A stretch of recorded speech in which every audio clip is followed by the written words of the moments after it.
Salam, saya lagi santai untuk memulai awal tahun ini menanggapi Zuma yang luar biasa on dan persis dengan kelakuan nabinya itu, saudara. Dari mana Anda mengetahui mengatakan bahwa sekarang saya bertanya, dari mana Anda mengetahui mengatakan bahwa Al-Quran itu wahyu dari Tuhan? Coba Anda pikirkan. Dari mana? Karena iman kan, nggak ada bukti yang lain. Anda percaya itu, ya udah selesai. Sederhana, Pak. Sederhana. Pertanyaan Anda itu anak TK di Islam pun bisa jawab. Dari mana Anda tahu bahwa Al-Quran itu adalah wahyu dari Allah? Pertama, Nabi Muhammad tidak melakukan penyelidikan. Nabi Muhammad tidak melakukan penyelidikan.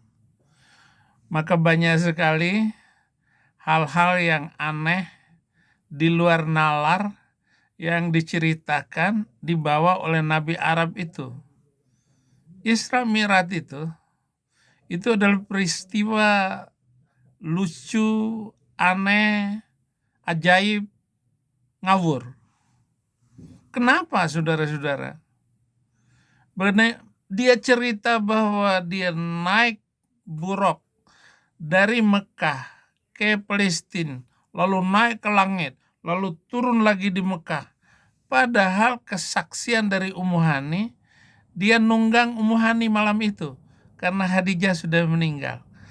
Untuk mengelabui, ngeprank, maka dia membuat cerita aneh bin ajaib itu yang tidak ada saksi satupun yang melihat dia naik ke langit. Hanya cerita bodong, cerita aneh. Seperti juga dia bercerita bahwa waktu dia berada di Halimatus Sa'diyah, ibu susuannya, katanya dia pegang oleh Jibril, lalu membelah dadanya, lalu diambil hatinya, lalu dicuci di atas bokor emas dengan air zam-zam, kata dia. Siapa saksi? Nggak ada satupun. Hanya cerita ngawur dia. Dan cerita-cerita itu banyak sekali di luar nalar. Yang tidak mungkin bisa dipercaya. Apalagi Zuma, ya. Kitab sucimu itu tidak pernah membawa manfaat bagi umat manusia satupun. Lihat. Lalu kamu mau membuktikan bahwa Alkitab itu hanya percaya saja. Tetapi Alkitab telah membawa bangsa-bangsa menjadi bangsa yang maju. Namun, di sisi lain, Al-Quran telah merendahkan martabat umat manusia dimanapun. Kamu tahu kan Kahar Muzakar? Yang kamu katakan itu nenek moyangmu, ya? Sekarang, ketika Anda mengatakan tulisan Lukas, Bung, yang ada di genggaman Anda itu hanya terjemahan. Terjemahan bisa dikoreksi, terjemahan bisa direvisi. Kenapa? Karena itu bukan firman Tuhan. Firman Tuhan tidak bisa dikoreksi. Firman Tuhan tidak ada jalan untuk direvisi. Itu firman Tuhan. Tidak ada jalan untuk dikoreksi, tidak ada jalan untuk direvisi. Kitab saudara berasal dari koreksi dan revisian. Bagaimana mungkin orang berakal bisa percaya? Tidak mungkin. Al-Quran tidak bisa dipercaya. Walaupun kamu bilang tanpa revisi, tanpa koreksi sekalipun. Mana ada bangsa Islam yang maju? Indonesia, kalau tetap Islam model kamu dan mempertahankan Islamnya seperti itu, amit-amit. Ya, nggak akan. Muhammad itu manusia narsis, manusia yang banyak ketakutannya berlebihan. Cuaca buruk aja dia takut, banyak ceritanya. Masa babi itu adalah digelitik-gelitik, maka lahirlah babi. Jadi digelitik-gelitik ekor gajah, muncul babi katanya. Ya, jangan banyak bohong katanya. Dari mana cerita macam begitu, Zuma? singa itu bersin, kucing itu bersinnya singa. Acia! Lahirlah kucing. Nabimu itu ada penelitian nggak? Asal ngomong. Benar nggak kalau kucing itu dibersinin sama singa? Acia! Lahir kucing. Sampai sekarang tidak bisa dibuktikan. Saya pernah melihat singa bersin. Nggak ada itu. Muncul kucing. Bagaimana saudaraku Zuma? Gerhana matahari. Macam-macam ceritanya. Jadi dia mengalami penyakit kejiwaan. Nah, ini saya mau membeberkan kelainan kejiwaannya Muhammad itu. Hadis misalnya, hadis Adabul Mufrad, kitab 48, 1183. Jadi hadisnya itu menceritakan bagaimana Muhammad, ya, diceritakan oleh Abu Hurairah bagaimana dia itu mengasihi cucunya, tetapi dia memasukkan lidahnya ke dalam mulut cucunya itu. Begitulah dia sayang kepada cucunya itu. Bagaimana Abu Hurairah menggambarkan dengan air mata bagaimana Muhammad itu mempermainkan lidah di dalam cucunya Husain. Cucu pertama Hasan, cucu yang kedua itu Husain. Berbicara kepada sampai mencapai pasar Bani Qainuqa, berjalan mengelilingi dan melihat. Dia pergi dan pergi bersamanya sampai datang ke masjid, sampai ke Madinah. Apa yang dia lakukan? Cucunya itu memegang jenggotnya, lalu dia memasukkan lidah ke dalam mulutnya. Dia berkata, "Ya Allah, aku cintailah dia, maka cintailah dia dan orang-orang yang mencintainya." Kata Muhammad mengenai cucunya. Tapi terbukti nggak omongan dia? Nggak ada yang mencintai cucunya itu.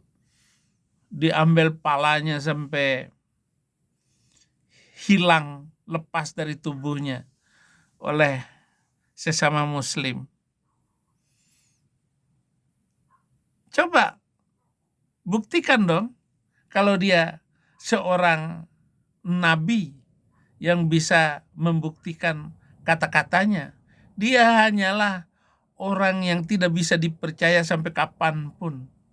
Nah, kalau saya dalam salah satu diskusi saya, tapi apa salahnya seorang kakek mencium cucunya meskipun itu di bibir?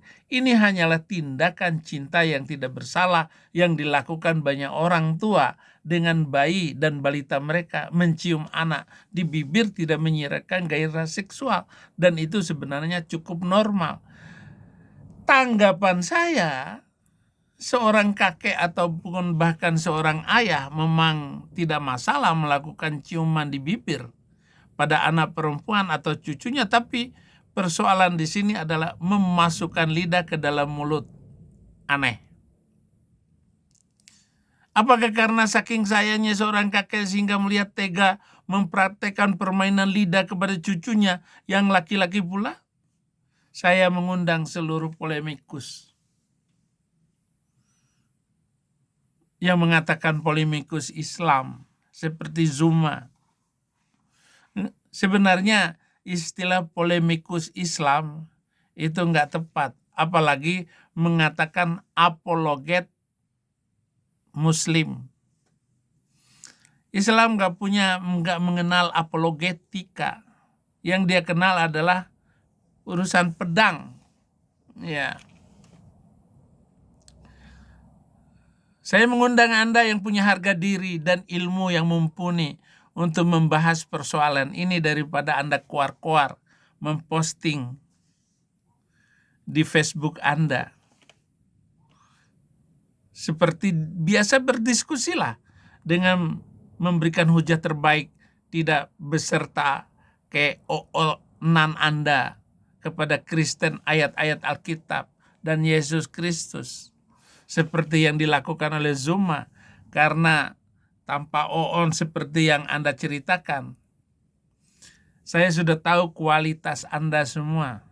Apalagi dengan Nandar. Nandar itu hanya punya ilmu untuk menghina saya. Karena dia tidak mampu melawan saya. Dia mempermainkan cerita dan menghina saya. Bahkan istri saya dikatakan hamil, katanya. Waktu di Indonesia, istri saya tidak hamil. Tetapi itu adalah fitnah yang keji yang dilakukan oleh para Muslim. Karena dia tidak puas untuk menghancurkan kehidupan saya. Dan sekarang anak-anak saya sudah datang. Sudah masuk sekolah di sini. Sudah hari kedua, besok hari ketiga saya antar anak ke sekolah. Setiap hari. Dan itulah yang saya lakukan. Penghormatan, pemuliaan saya kepada keturunan saya. Sehingga saya terus diberikan kesehatan oleh Tuhan. Sebelum saya lanjutkan. Nahile, orang berakal mau percaya tulisan yang dikoreksi, tulisan yang direvisi, lalu diimani itu adalah perkataan Tuhan. Satu. Yang kedua, Lukas bukan nabi. Tulisannya sudah pasti bukan firman Tuhan.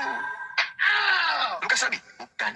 Berarti tulisannya bukan firman Tuhan. Kalaupun dia disebut menuliskan sesuatu yang benar, dan itu adalah perkataan Nabi Yesus, maka catatan Lukas itu adalah hadits. Hadits riwayat Lukas. Theophilus yang mulia harus diawali. Aku mendengarkan dari si Fulan menceritakan kepadaku diceritakan kepada si ini diceritakan kepada. Dan dia berkata, Theophilus yang mulia. Yang harus berkata di situ Theophilus yang mulia, bukan Lukas. Tapi yang harus berkata Theophilus yang mulia di situ harus Yesus. Barulah. Kalau kitab suci kamu, di mana Allah mengutus iblis untuk menyesatkan manusia, itu Allah macam apa begitu tuh Zuma? Allah cap apa macam begitu Zuma? Surat ke-8 ayat 12. Bagaimana memotong jari manusia. Kalau dia orang Yahudi dan orang Kristen. Yang dilakukan oleh nabimu. Bagaimana kitab suci kamu? Di sana ada surat Al-Jin, surat ke-72. Ayat ke-19 bahwa Nabi ketika berdiri dikerumunin sama jin. Mana ada Nabi kok dikerumunin sama jin? Nggak akan ada. Walaupun ditipu. Yang dikalahkan itu adalah tipuan iblis. Yang dikalahkan itu adalah kuasa maut. Yang dikalahkan itu adalah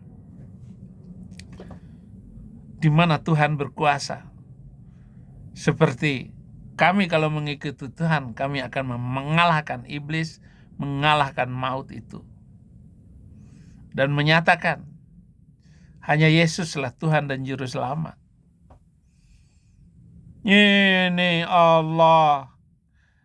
Coba, siapa yang menulis surat jin itu, surat ke-72, Zuma? Atau siapa yang menulis surat sapi betina, surat kedua, Al-Baqarah? Jawab Zuma. Jangan asal kual-kual Anda. Ngaku apologet. Nggak ada apologetika di dalam Islam. Yang ada adalah putuskan leher orang. Sekarang saya tambah kuat Zuma. Setelah anak-anak dan istri saya sampai di Amerika, saya sudah memiliki kebebasan berbicara tanpa takut. Tuhan Yesus memberkati.